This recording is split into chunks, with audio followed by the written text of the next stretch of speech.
선미 예수님, 오늘 복음이 참 기네요. 그렇죠? 사마리아 여인과 만나면서 예수님이 물을 달라고 하십니다. 물을 생각하다 보니까 어릴 생각이 납니다. 아마 우리 아버님, 어머님은 한국에 계셨다면 아마 이걸 꼭 아셨을 거라고 봅니다. 저도 이렇게 청주에 있다 보니까 여가집이라든지 가면 공동 우물물이 있습니다. 그리고 공동 우물물보다 조금 더 나은 게 뭐냐? 수동식 펌프가 있었습니다. 뭔지 아시죠? 이거 콕콕콕콕 해서 말아요. 이 펌프는 쓰지 않을 때는 물이 빠져 있기 때문에 새를 물을 이렇게 기르려면 물 한 바가지가 조금 안이 좀 필요합니다. 그렇죠? 그것도 숨 놓아야지만 그 다음에 막 꺼야지만 밑에서 새로운 물이 올라오기 때문이죠. 그 찬물, 이 한 바가지 이 찬물을 한국에서 순수 우리말로 마중물이라고 합니다. 마중물은 찬물이지만 사실 마실 물은 아닙니다. 파이프 깊이 들어가 고인 물을 흔들고 일깨워서 세상 밖으로 솟구치게 하는 역할을 할 뿐입니다. 마중물은 또 사라지는 물입니다. 하지만 펌프질하는 이는 마중물 없이 마른 펌프에서 샘물을 솟아나게 할 수는 없지요. 문득 그런 생각이 들었습니다.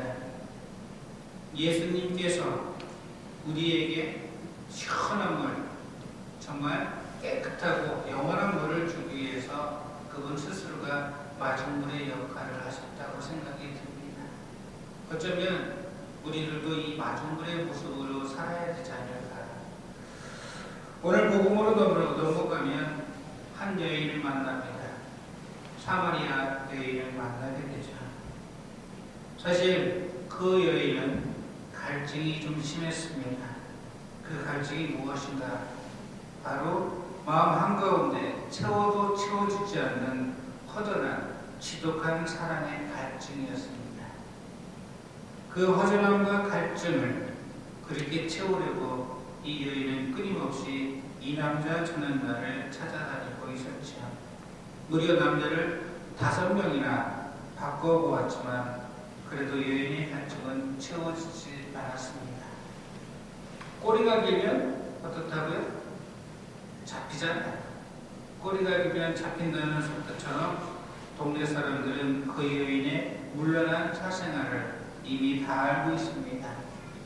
그래서 사람들이 길을 가다가 그 여인을 만날 때는 얼굴을 피한다든지 돌아서 간다든지 그리고 뒤에서 수근거립니다. 당연히 우리도 그래요. 저런 못된 여자가 해도 너무해. 지금 남편이 도대체 몇 번째? 아마 분명히 얘기하고도 남았을 겁니다. 한국에도 살다가 이혼을 몇 번 하신 분들 보면 옆에서 그분들의 이해를 좀 해줘야 되지만 그렇지 않고 수근수근거리는 경우를 많이 듣습니다. 그래서 그 여인은 여관에서는 밖으로 나타나지를 않습니다. 그래도 물 없이는 살 수가 없었기 때문에 사람들이 물 들어오는 아침 저녁은 좀 피하고 오히려 뜨거운 한낮에 물을 길러 옵니다. 야곱의 우물이라고 합니다. 직접 가보니 정말 허우벌판입니다. 그렇게 그 여인은 예수님과 운명적 만남을 가집니다. 그보다는 오히려 예수님께서 그 가련한 여인을 기다리고 계셨는지를 더 모르겠습니다. 그 여인이 채워도 채워지지 않는 죽음과도 같은 갈증을 채워주시기 위해서 말입니다.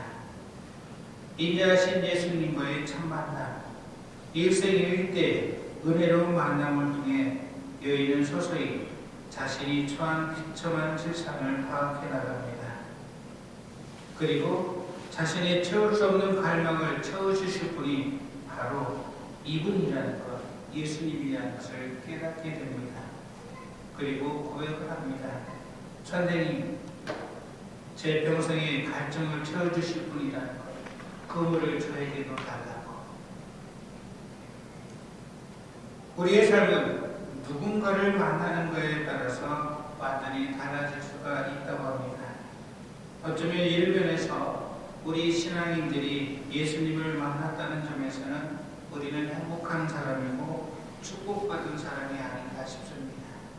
오늘도 이른 미사에서 당신의 살과 피로 우리에게 다가오시는 성체성사, 어쩌면 우리에게도 늘 함께 하시는 주님이십니다. 영원의 물, 구원의 물, 은총의 물, 사랑의 물은 그분께서 벌써 다 주셨습니다. 우리는 다시 한번 그 물을 가지고 다시 한번 이 한 주간을 멋지게 살아갔으면 좋겠습니다. 사순절기는 바로 이런 주님의 삶을 우리가 살아가는 것이 아닌가 싶습니다. 이 미사를 공헌하면서 우리에게도 다시 부족한 게 있다면 그분께 청하고 도와달라고 기도해 봅시다. 아멘. 모두 일어나셔서 함께 사도신경 마칩니다.